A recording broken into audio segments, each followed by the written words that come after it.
The air in the ER always has this specific, heavy vibration. It's a mix of the hum of high-end monitors, the squeak of rubber saws on waxed linoleum, and that faint metallic scent of blood that you can never quite wash out of your hair. My name is Cassie Rhodes. I'm 36 years old, and I've spent the last decade working as a nurse at Mercy General in Hartford. I've seen the world end for 1,000 strangers. I've held the clipboards, I've delivered the "we did everything we could" speeches, and I've wiped the brows of people taking their final breaths. I thought I was seasoned.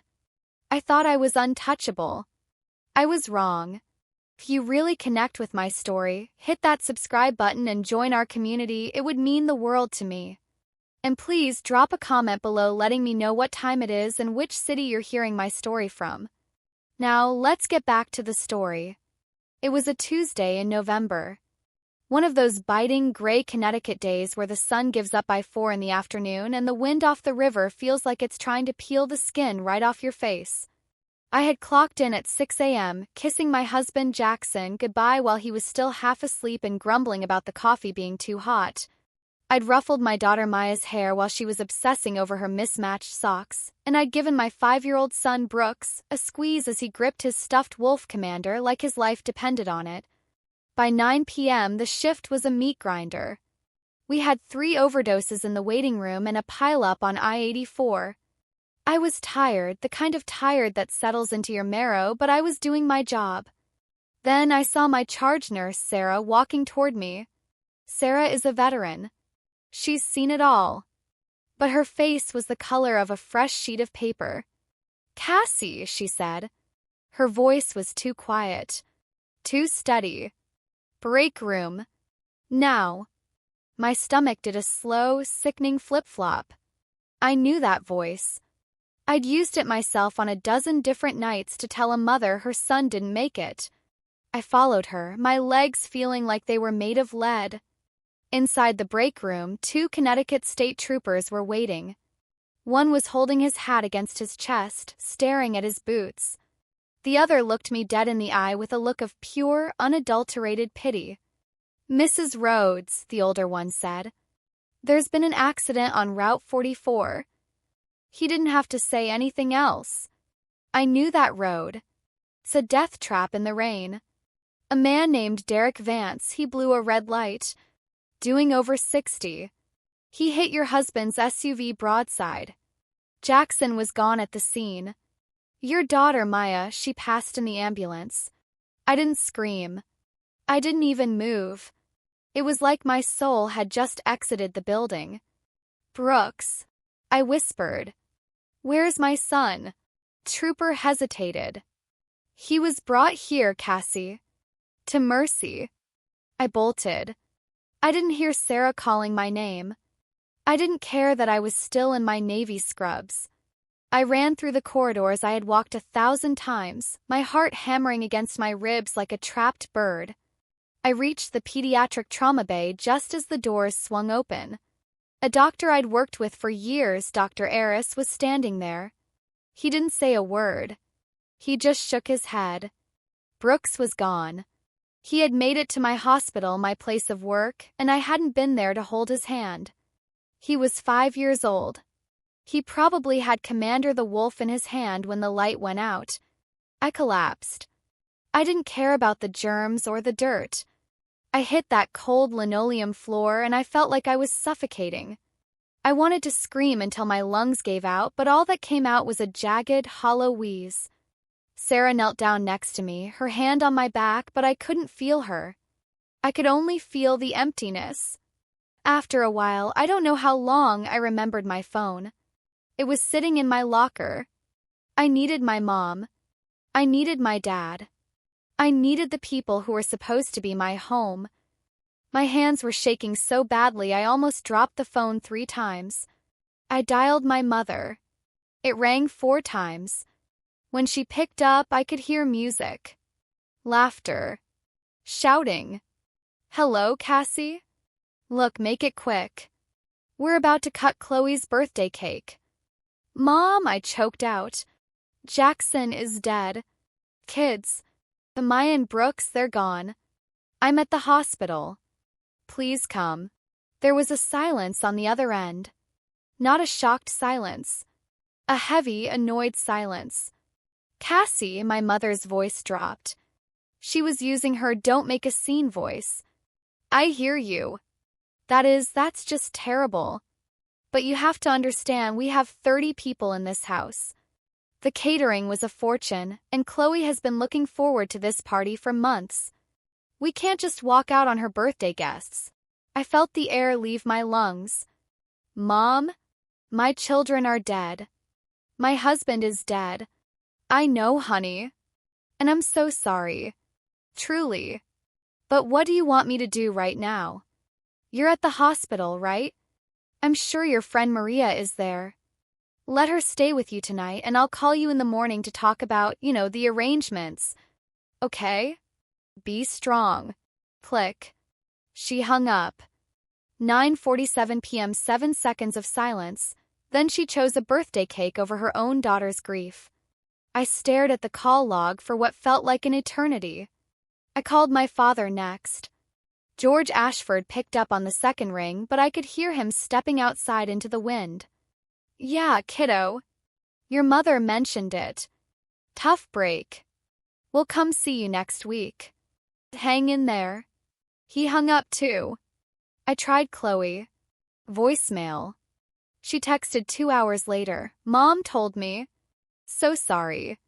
Super busy with the party right now. Call me tomorrow. I sat on that hospital floor until my shift supervisor found me at midnight. 3 calls. 3 chances for my family to show up. 3 doors slammed shut.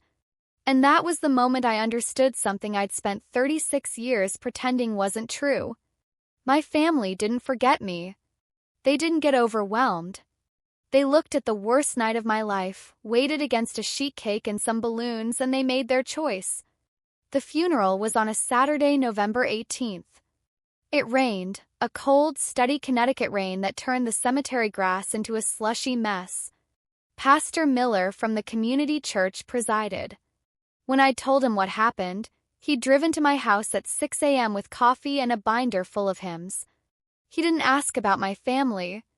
He just said, tell me what they loved. Maya loved butterflies. Brooks loved his wolf commander. Jackson loved Bruce Springsteen. So we played If I Should Fall Behind while the rain drummed against the tent canopy. I stood in front of 3 caskets, 1 full-size, 2 impossibly small, and tried to say goodbye to my entire world. My coworkers came. Sarah, Maria, even Dr. Patel from the ER. They wore black scrubs under their coats because they'd come straight off shift. Dave, Jackson's college roommate, flew in from Chicago on a red-eye. He stood beside me the whole service, holding an umbrella over my head even though his own shoulder was soaked. I put Commander inside Brooks's casket. I clipped Maya's favorite butterfly barrette onto her pillow. I touched Jackson's hand one last time and whispered a promise I'll keep to my grave. Then I looked at the front row. Chairs reserved for family. Empty. All 4 of them. White folding chairs beaded with rainwater. Not one Ashford. Pastor Miller followed my gaze. He reached over and squeezed my wrist. He didn't say anything. He didn't need to. After the burial, Dave helped me carry flowers to the car. He stopped at the driver's side and looked at me with an expression of pure confusion. Cassie, where's your family? I just shook my head. That was all I could manage. Dave stared at me for a long time, rain running down his face. He nodded once. He didn't ask again, but I could tell he was filing it away. Somewhere behind those eyes, a clock had started ticking. 1 week after the funeral, my mother called. I almost didn't pick up, but 36 years of conditioning is a hard habit to break. My thumb hit the green button before my brain caught up. Cassie, Thanksgiving is next Thursday. Are you bringing the casserole? Chloe wants the green bean one with the crispy onions. I held the phone away from my ear and stared at it like it was a foreign object. 3 caskets, 7 days, and she was asking about a side dish. Mom, I just buried my family. I know, honey. That's exactly why you need to be around people. Come for Thanksgiving.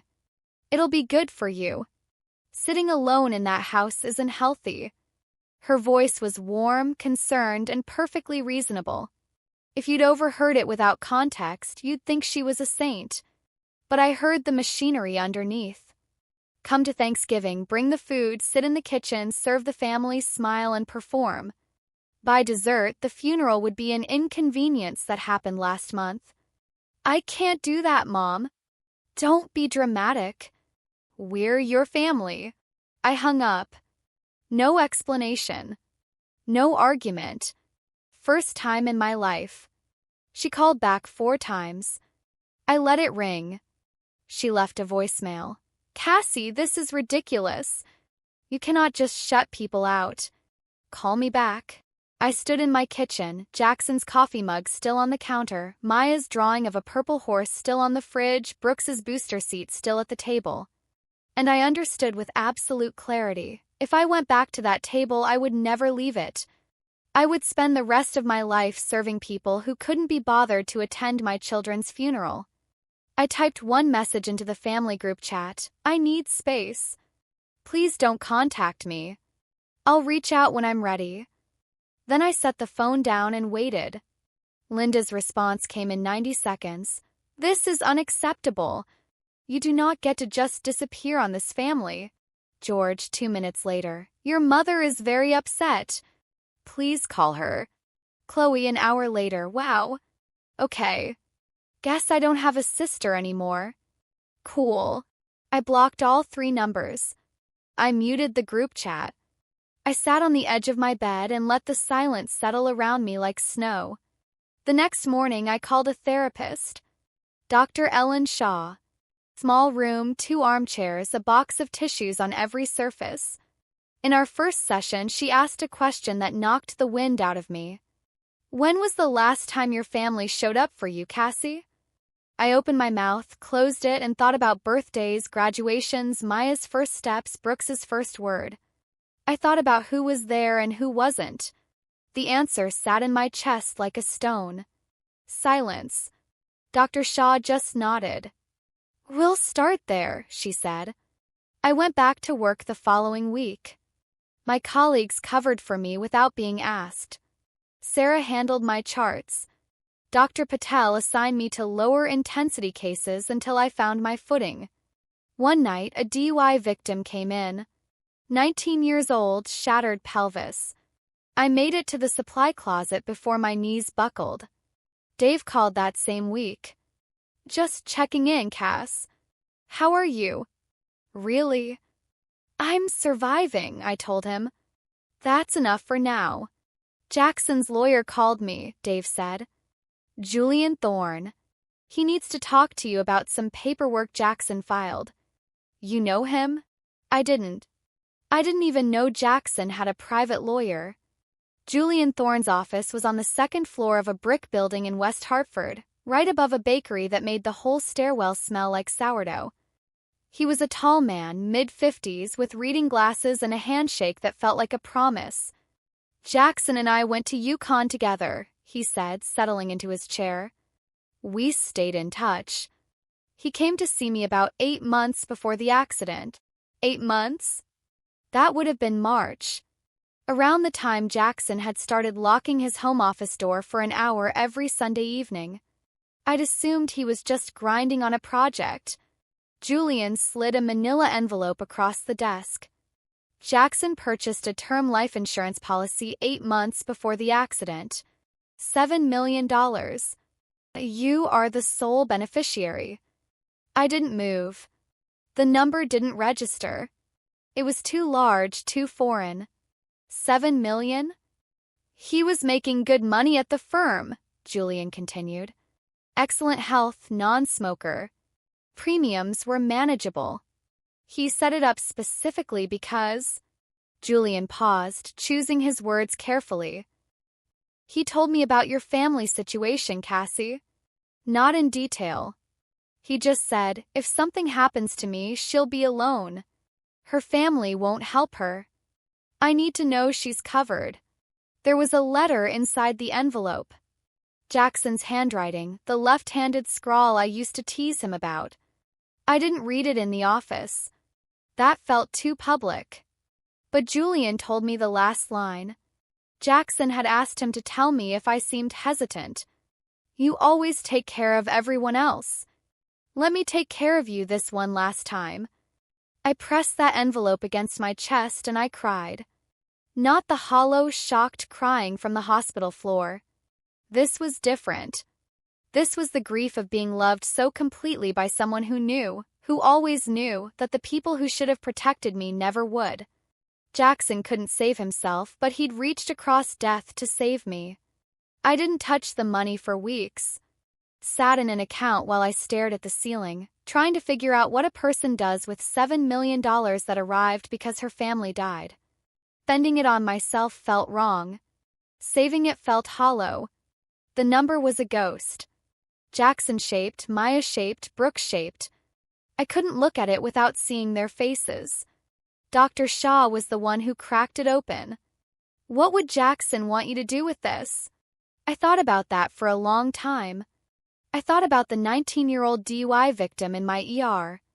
I thought about the nights after the funeral when I couldn't sleep and Googled financial help for families of drunk driving victims and found almost nothing. I thought about sitting alone in that cemetery in the rain. No family should face what I faced alone, I said.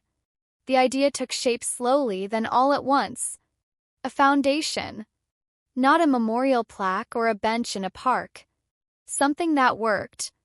Something that paid for funerals when families couldn't afford them. That covered rent for the first 3 months of shock. That connected survivors with counselors who actually returned their calls. I phoned Julian that evening. I want to start a foundation in Jackson's name. And Maya's. And Brooks's. I'll set it up, he said. The Rhodes Legacy Foundation. We'll do this right. I kept a portion for myself, enough to pay off the mortgage and breathe without panic. Jackson would have insisted on that. He was practical. And I was an ER nurse. I knew how to triage. What I didn't know was that this decision, quiet and private, would eventually land on the front page of the newspaper.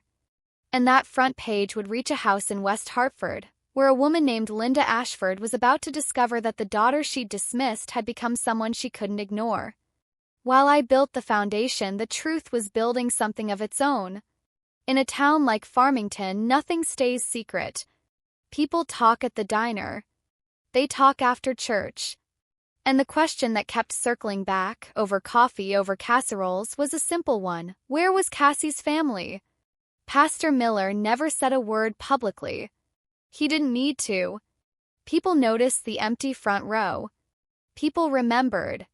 Started small. Linda was at a church potluck in January when Barbara Hensley from the Women's Fellowship asked, "How's Cassie doing?" We heard about the accident. Just awful. My mother smiled her church smile, the one that looks like concern but costs nothing. She's doing fine. Just needs some time. Then Carol Dunning, our neighbor of 20 years, asked the question Linda wasn't ready for. Were you at the funeral, Linda? I didn't see you. We had a family commitment that day, my mother said. Carol looked at her. Didn't blink. Didn't nod. Just looked. Then she picked up her plate and moved to another table. Chloe felt it too. Her friends started asking about me. She gave them the script. My sister is being dramatic. She cut us off for no reason. It worked until someone asked the follow-up. Wait, you didn't go to the funeral? Chloe had no good answer for that. By March, the foundation paperwork was nearly complete. Julian had filed the 501c3. I drafted a mission statement at my kitchen table at 2 a.m., still in scrubs, with Jackson's letter propped against the salt shaker. I had a purpose. And for the first time since November, I woke up with a reason to get out of bed that wasn't just obligation. Meanwhile, word traveled the way it always does in small-town Connecticut. Someone mentioned at a dinner that Cassie Rhodes had received a significant insurance payout. Someone else mentioned the word foundation. By the time it reached Linda, it had been polished into something irresistible. "Jackson left her money," Linda told my father. "A lot? How much?" George asked. "Enough that she's starting some kind of charity." I can picture my father in that moment, sitting in his recliner doing the financial math. Not the emotional math. The financial math. "Maybe we should call her," he said. But Linda was smarter than a phone call. She knew I'd blocked them, so she went to Pastor Miller instead. "Pastor, my daughter is grieving and pushing everyone away. We're worried. Could you help us bring the family together? Maybe a prayer meeting?" Pastor Miller listened. He said, "I'll think about it, Linda." But later that night, he sat with the memory of those 4 empty chairs and thought very carefully about what family really meant. 2 weeks later, Dave called. "Cassie, I pitched a feature to my editor about DUI victim advocacy. I disclosed Jackson was a friend. She approved it. I want to focus on the foundation. Would you be open to an interview?" I hesitated. Publicity wasn't my thing. But Dave wasn't asking me to perform. He was asking me to tell the truth. "Okay," I said. "But I'm not doing this for attention." "I know," Dave said. "That's why it matters." We met at a coffee shop. Dave set up a recorder and let me talk. I told him about Jackson, the stitches, the Sunday evenings in the office. I told him about Maya's butterflies and Brooks's wolf. I told him about the foundation and the families we'd already identified for support. Then he asked, "You organized the funeral alone?" I stirred my coffee. Jackson's friends were there. My coworkers. My pastor. Dave waited. He was good at silence. "My birth family wasn't," I said. He didn't press. He just wrote it down. Before he left, he asked if he could include that detail. I thought about it for exactly 1 breath. "You can say what's true. I won't ask you to hide anything." Linda worked fast. Within a week, she had Pastor Miller cornered. "Pastor, I've been praying. Could we do a small reconciliation meeting? Just family and close friends?" Pastor Miller agreed reluctantly but set one condition. "I will not pressure Cassie. This has to be her choice." "Of course," my mother said. Then she went home and called every woman in her contact list. By Saturday, what was supposed to be a family meeting had swelled to 20 people. She wanted an audience. She wanted witnesses who would see her cry and conclude that I was the problem. The invitation reached me through a text from a number I didn't recognize. Linda had borrowed a friend's phone. "Cassie, Pastor Miller is organizing a family prayer meeting this Sunday. Everyone in church wants to see you. Please come for your children's memory." Using their names like currency. It made me want to vomit. I called Pastor Miller immediately. "Did you set this up?" "Your mother asked for a small gathering," he sighed. "I agreed to that, but I hear she's invited half the congregation." "Cassie, I'm concerned." I sat in my car in the hospital parking lot and thought about it. The old Cassie would have stayed home. But the old Cassie was buried in that cemetery. "I'll be there," I told him. "Not for her. For me." Sunday, 2 p.m. The fellowship room at the church. I walked in and counted 22 people. My mother sat in the front row in her lavender church dress, eyes already red, a handkerchief ready. My father sat beside her. Chloe was in the back, looking like she'd rather be anywhere else. Linda stood up the moment I took a seat. She didn't even wait for the pastor. "Thank you all for being here," she said, her voice trembling beautifully. "As you know, our family has been through a terrible time. My daughter Cassie lost her husband and children. We've tried to be there, but she's pushed us away. We're heartbroken. All we want is our daughter back." There were murmurs of sympathy. Nods. Barbara Hensley leaned forward. "Cassie, your mother loves you. Family is everything." I sat still, hands on my knees. Then Chloe added from the back, "I've texted her so many times and she won't even answer. I lost my brother-in-law and my niece and nephew too, you know." 22 heads turned to me, waiting for me to fold. I stood up. "May I speak?" I asked. The room went quiet. "My husband and children died on November 14th. I called my mother from the hospital that night. She told me she couldn't come because it was Chloe's birthday party." The air in the room turned to glass. She said, "We can't just leave. We'll visit next week." I have the call log. 9:47 p.m. My father told me to hang in there. My sister told me she was super busy. Nobody came to the hospital. Nobody came to the funeral. I looked at the front row that day and it was empty. I looked at Pastor Miller. He nodded once. "The family seats were empty," he confirmed. The silence was deafening. Carol Dunning put her hand over her mouth.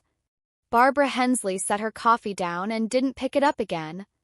"I didn't come here to argue," I said. "I came because you asked. Now you've heard the truth." I walked out.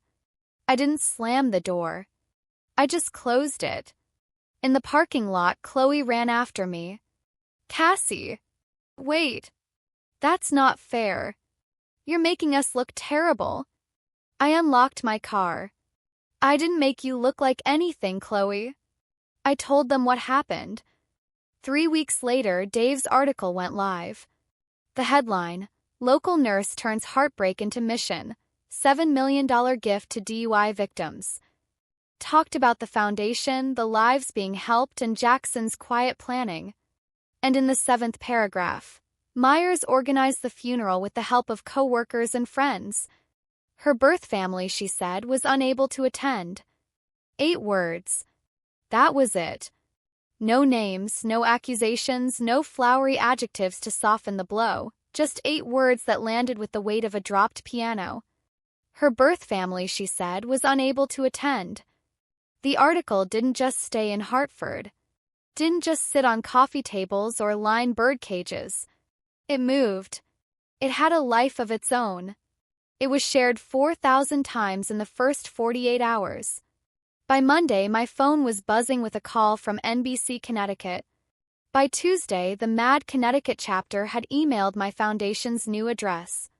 A producer from a Hartford radio station left a voicemail, his voice smooth and urgent, asking if I'd come on air to talk about the nurse with the heart of gold. My inbox didn't just fill, it overflowed with the stories of strangers. A woman in Bridgeport wrote, "My son was killed by a drunk driver last year. I couldn't afford a headstone, so he just has a number. Thank you for what you're doing." A retired firefighter from New Haven sent a simple 3-line note. "Your husband was a good man, Cassie. You're honoring him right. Keep going." I sat at my kitchen table reading those messages until 3 in the morning, the blue light of my laptop the only thing cutting through the darkness. The house was quiet, that deafening, heavy quiet that only someone who has lost their entire world truly understands. Jackson's favorite mug was still on the counter, a faint ring of dried coffee at the bottom. I hadn't moved it. I wasn't going to move it. Maya's drawing of a purple horse was still held to the fridge by a ladybug magnet. Brooks's booster seat was still strapped to the chair at the table. I wasn't looking for attention. I wasn't trying to expose the Ashfords or air our dirty laundry for the sake of drama. I was just trying to build something so that 3 beautiful lives wouldn't be reduced to a police report number or a line in a casualty statistic. But attention has its own plans. It's like a wildfire. You can try to contain it, but once the wind catches a spark, it's out of your hands. And 30 miles away, in a perfectly manicured house in Glastonbury, a woman named Linda Ashford was about to open her phone to a text message from her neighbor, Carol. It read, "Linda, is this your Cassie?" Linda read that article 3 times. I know this because my sister, Chloe, told me later during one of those visits I never asked for. She told me our mother sat at the kitchen table with her reading glasses perched on the end of her nose, her lips pressed into a thin white line of fury, scrolling. Then the phone calls started. Barbara Hensley called first. Barbara was the queen of the church fellowship, a woman who specialized in polite, weaponized concern. "Linda, I saw the article about Cassie," Barbara began, her voice careful. "That poor girl. I had no idea about the foundation. What a beautiful thing she's doing." Then came the pause. The heavy, loaded silence. "It mentioned the funeral, that the family wasn't there?" "It's complicated, Barbara," my mother stammered. "Of course," Barbara replied, her tone shifting just enough to let Linda know the social hierarchy had just shifted beneath her feet. Click. Then Aunt Rachel called from Florida. She was my father's sister, and she had never been one for the Ashford appearances game. She was less polite. "Linda, tell me you were at that funeral. Tell me that paper got it wrong." "Rachel, it's complicated." Silence. A long, agonizing one. "What exactly was complicated about burying your grandchildren, Linda?" Church that following Sunday, the invisible architecture of a small-town social circle began to crumble. Nobody confronted Linda. Nobody had to. In a place like ours, the social death doesn't require a shouting match. It's in the slight turning of chairs during coffee hour. It's in the half-second delay before someone says hello. It's in the invitation to the summer gala that simply doesn't arrive. Pastor Grace didn't mention the article from the pulpit, but she didn't have to. She preached about presence. She talked about showing up for people in the dark, about the difference between saying you love someone and actually proving it. My mother sat through that sermon with her back straight as a spear, her hands folded over her purse, and for the first time in 20 years, she didn't stay for coffee afterward. Chloe got it worse online.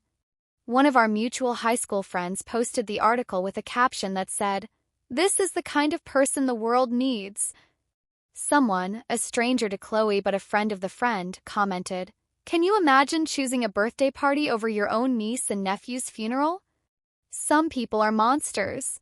Chloe's name wasn't in the article, but in our circles it didn't need to be. She deactivated her Facebook by Wednesday. My father, George, simply retreated. He went into the garage, sat on a folding chair next to his workbench, drank Budweiser, and didn't talk to anyone. He didn't need the internet to tell him what he'd done. He'd always known. He was just the kind of man who hoped if he stayed quiet enough, the truth would get bored and go away. Then Linda left me a voicemail. It wasn't from a borrowed phone this time. It was from her own number, as if she were daring me to pick up. Her voice was stripped of that trembling healing circle facade. It was raw. It was hard. "Cassie, that article is destroying us. You need to fix this.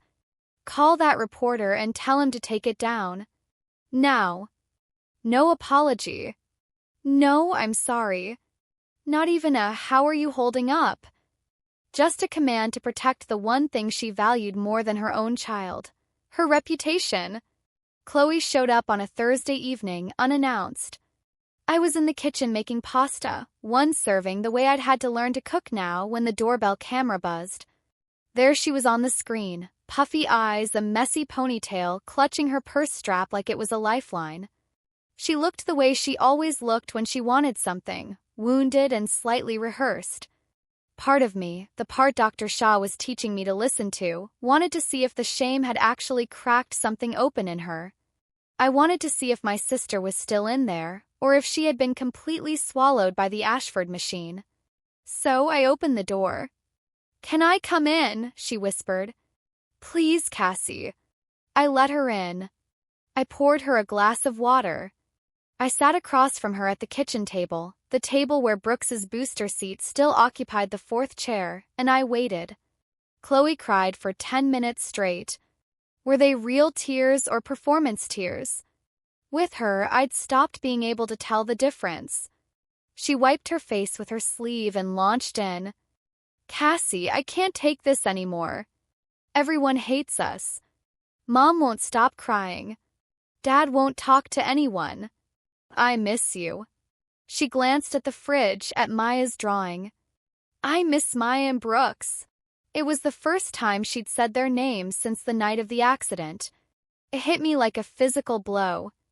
"I know I wasn't there," she continued, her voice small. "I know it was wrong. But you have to understand. The mom said we'd go the next week. She said you needed space. I always listen to Mom, Cassie. You know how she is." I nodded slowly. "I understand, Chloe." She seemed to relax then. Tears slowed. She smoothed her hair back.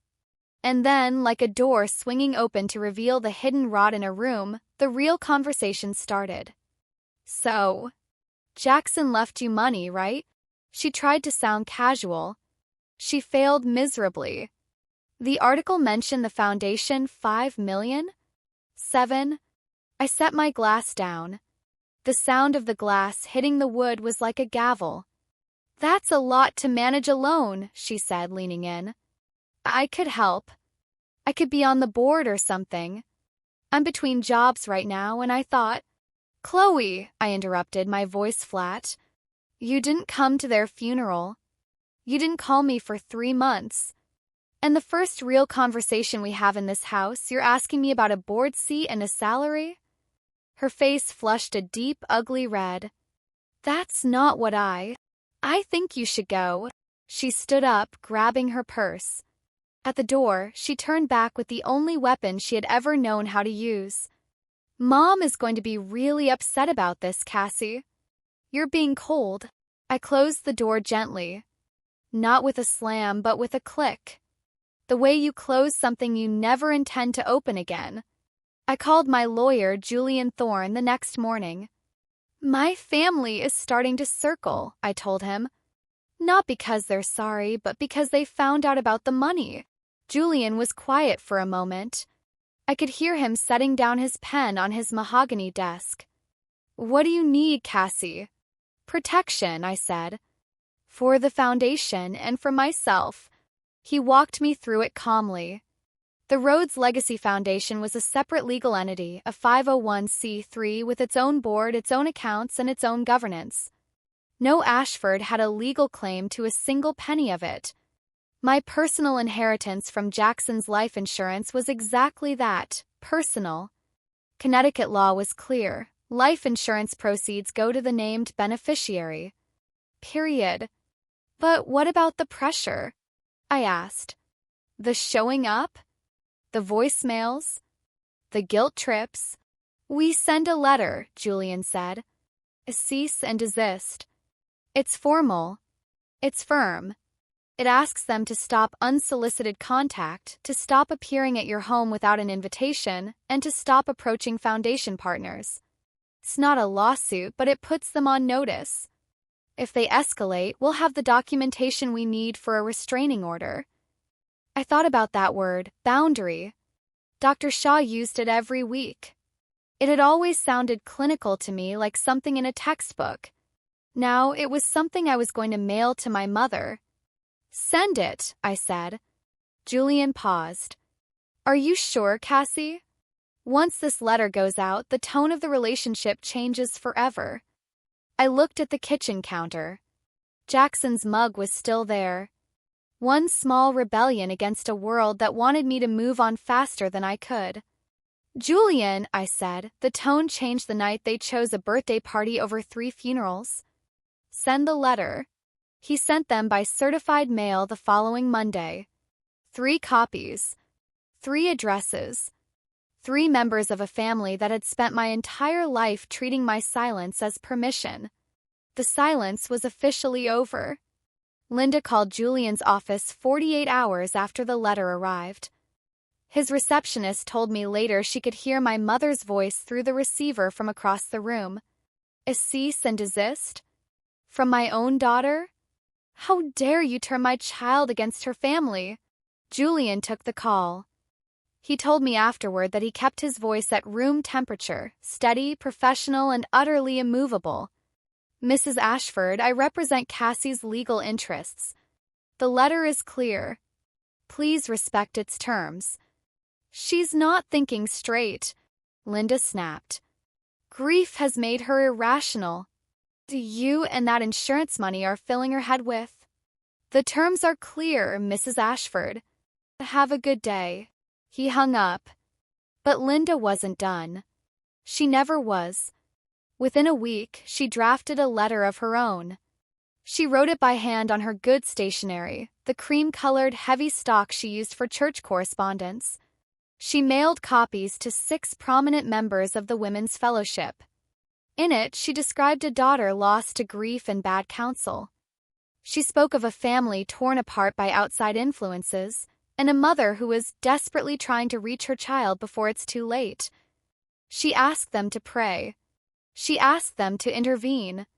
She asked them to see her as the victim. One of those copies reached Pastor Grace. Grace read it at her desk that evening. She told me later that she sat with it for a full hour, feeling the weight of the paper and the utter weightlessness of the words written on it. Then she picked up the phone and called my mother.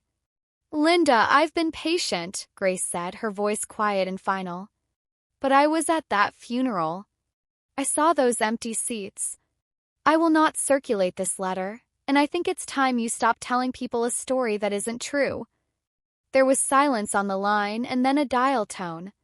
It was the first time in Linda Ashford's life that someone in her community had looked her in the eye and said, "I don't believe you." 6 months after the article, and just past the 1-year anniversary of the accident, the Rhodes Legacy Foundation held its first fundraising gala. We booked the Pond House in Elizabeth Park. It's a beautiful windowed venue that overlooks the Rose Gardens. It wasn't flashy or corporate, it was just a room full of light and people who actually cared. We had 150 guests. My ER colleagues filled 2 entire tables. The Mad Connecticut sent their regional director. Dave was there, along with a photographer from The Current. Families we had already helped sat in the front row. Among them was Maria Santos from Bridgeport. We had paid for her son's funeral when she couldn't afford more than a pine box. Now she sat there in a donated dress, her eyes shining. When it was my turn to speak, I walked to the podium and looked out at those 150 faces. The screen behind me glowed with 3 photographs. Jackson in his Yukon sweatshirt, grinning at the camera. Maya on her first day of kindergarten, holding a butterfly lunchbox. Brooks at the beach, clutching Commander the Wolf under one arm. I gripped the edge of the podium to steady my shaking hands. My husband, Jackson, believed in preparing for the worst so the people he loved could have the best, I said, my voice echoing in the quiet room. He didn't know he'd be right. But because of him, 5 families this year didn't have to face their worst moments alone. 12 children still have a parent who can pay rent this month. 3 funerals were held with dignity instead of debt. The room erupted. Maria Santos stood up first, then the others. The photographer captured the moment, me at the podium, Jackson's face on the screen behind me, and a room full of people rising to their feet. I didn't see them at first. But as the clapping faded and I stepped off the stage, I looked toward the back of the room, near the emergency exit. Linda and Chloe were sitting in the very last row. They hadn't been invited. My event coordinator told me later they'd walked in during the dinner service when the check-in table was unmanned. They'd slipped in like ghosts. My mother stood there in her Sunday lavender, the same dress she'd worn to the church meeting. It was her armor. She waited until the crowd around me thinned, until I was standing alone by the dessert table holding a glass of water. Then she crossed the room. "Tassie," she said, her voice thick and practiced. Her eyes glistened under the gala lights. "I'm so proud of you." 4 words. I had waited 34 years to hear them. And they arrived here, in front of a camera crew, surrounded by 150 witnesses at an event she had crashed. The timing told me everything the words didn't. "Thank you for coming," I said, my voice polite and distant. "The way you'd greet a stranger at a bus stop." Linda flinched. Just a tiny twitch at the corner of her mouth. "Can we talk?" she whispered. "Somewhere private?" "There is nothing to discuss privately that hasn't already been said publicly, Mom." "I'm your mother, Cassie." I know, I said, holding her gaze. That's what made it hurt so much. Chloe appeared at Linda's elbow, looking breathless. Cassie, please. We're here. We showed up. I looked at my sister. She said those words like they were a magic spell that erased the last 12 months.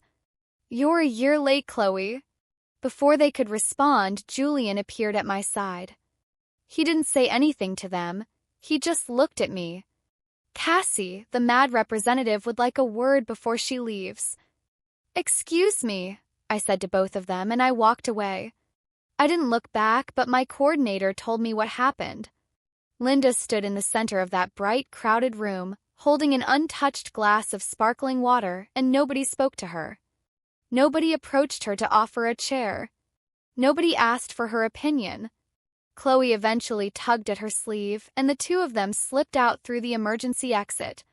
For the first time in her life, Linda Ashford walked into a room and discovered she was the least important person in it.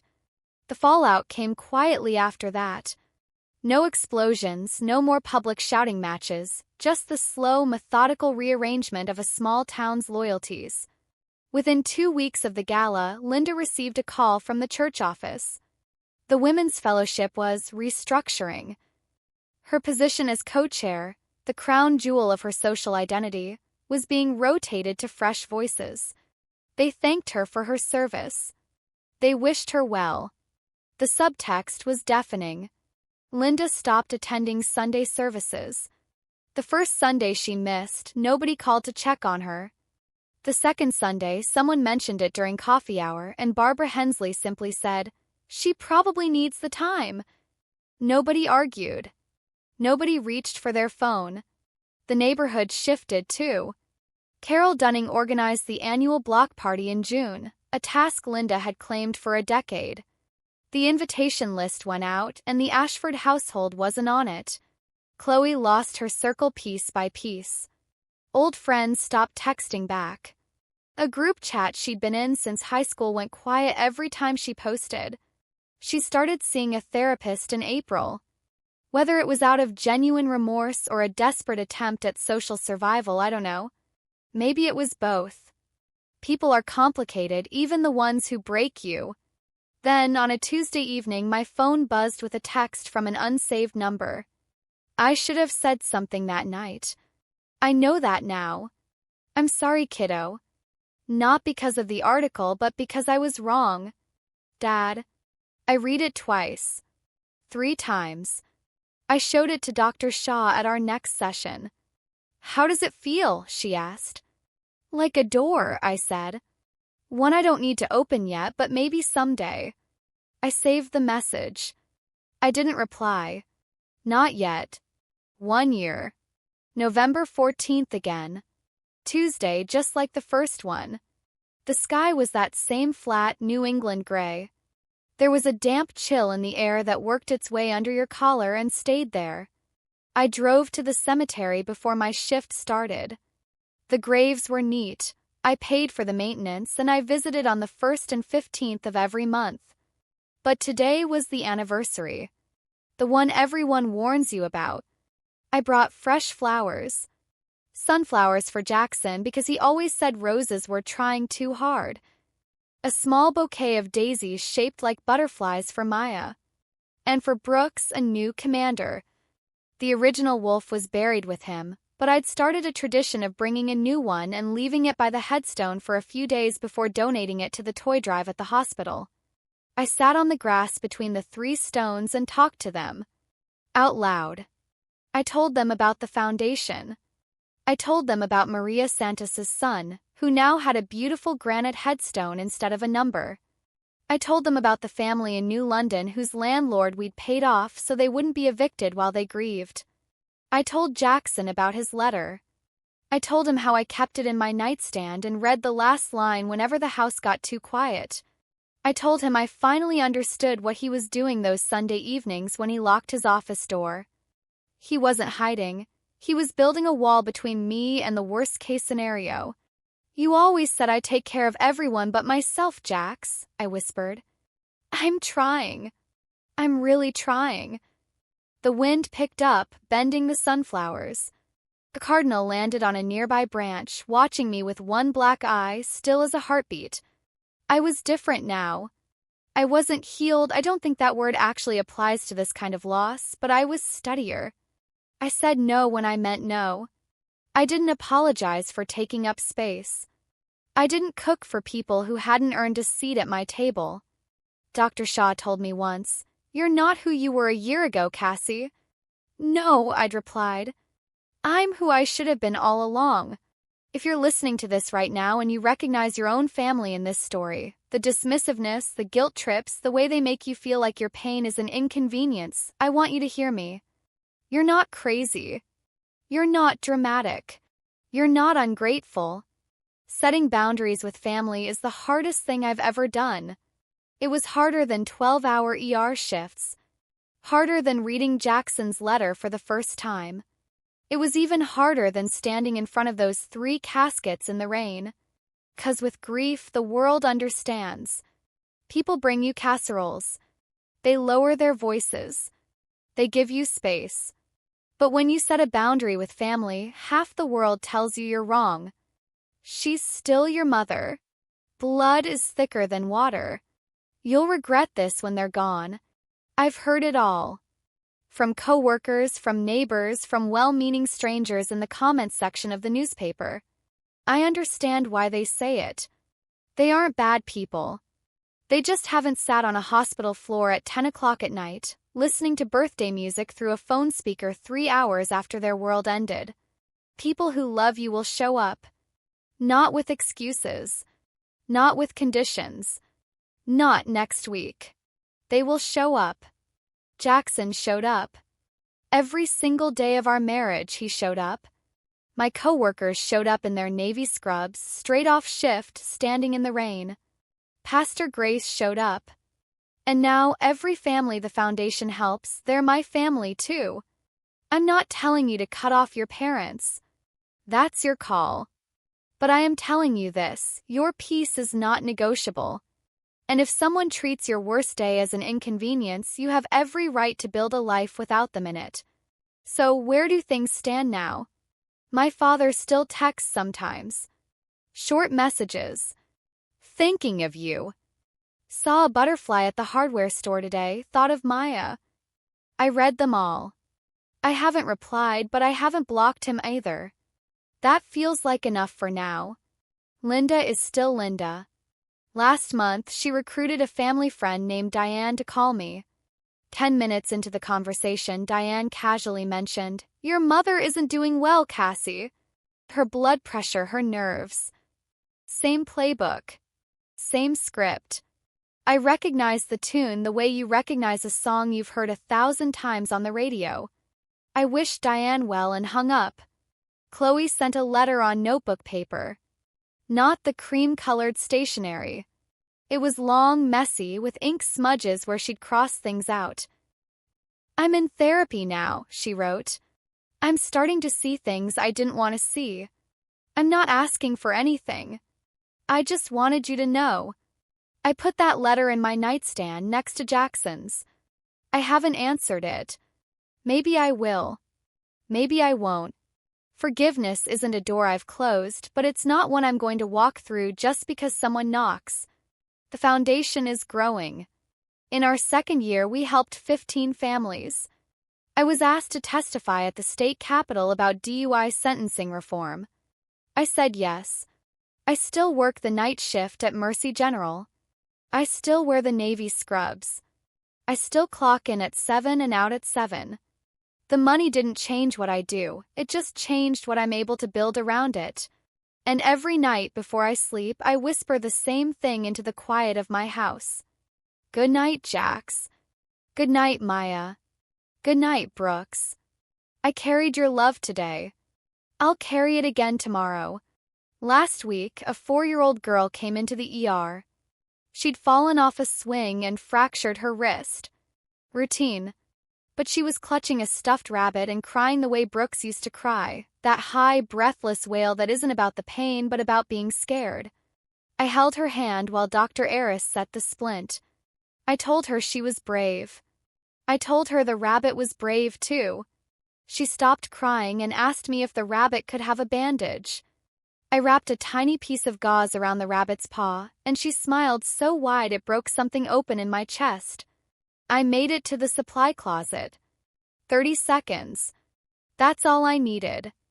30 seconds to press my forehead against the cool metal shelf, breathe, and let the wave pass. Then I went back out, finished my shift, and drove home. Grief doesn't end. It just changes shape. Some days it's a wave that knocks you sideways. Some days it's just a whisper. And that's okay. 'Cause it means I loved them. And real love never expires. Jackson left me $7 million. But the real inheritance was the lesson I'm still learning every day. Show up. Not next week. Not when it's convenient. Not when the party's over. If you're someone's person, be there. And if you can't be there, at least don't pretend you were. My name is Cassie Rhodes. I'm an ER nurse, a widow, a mother of angels, and the founder of the Rhodes Legacy Foundation. I'm still standing, not because my family held me up, but because I finally learned to hold myself. And that's my story.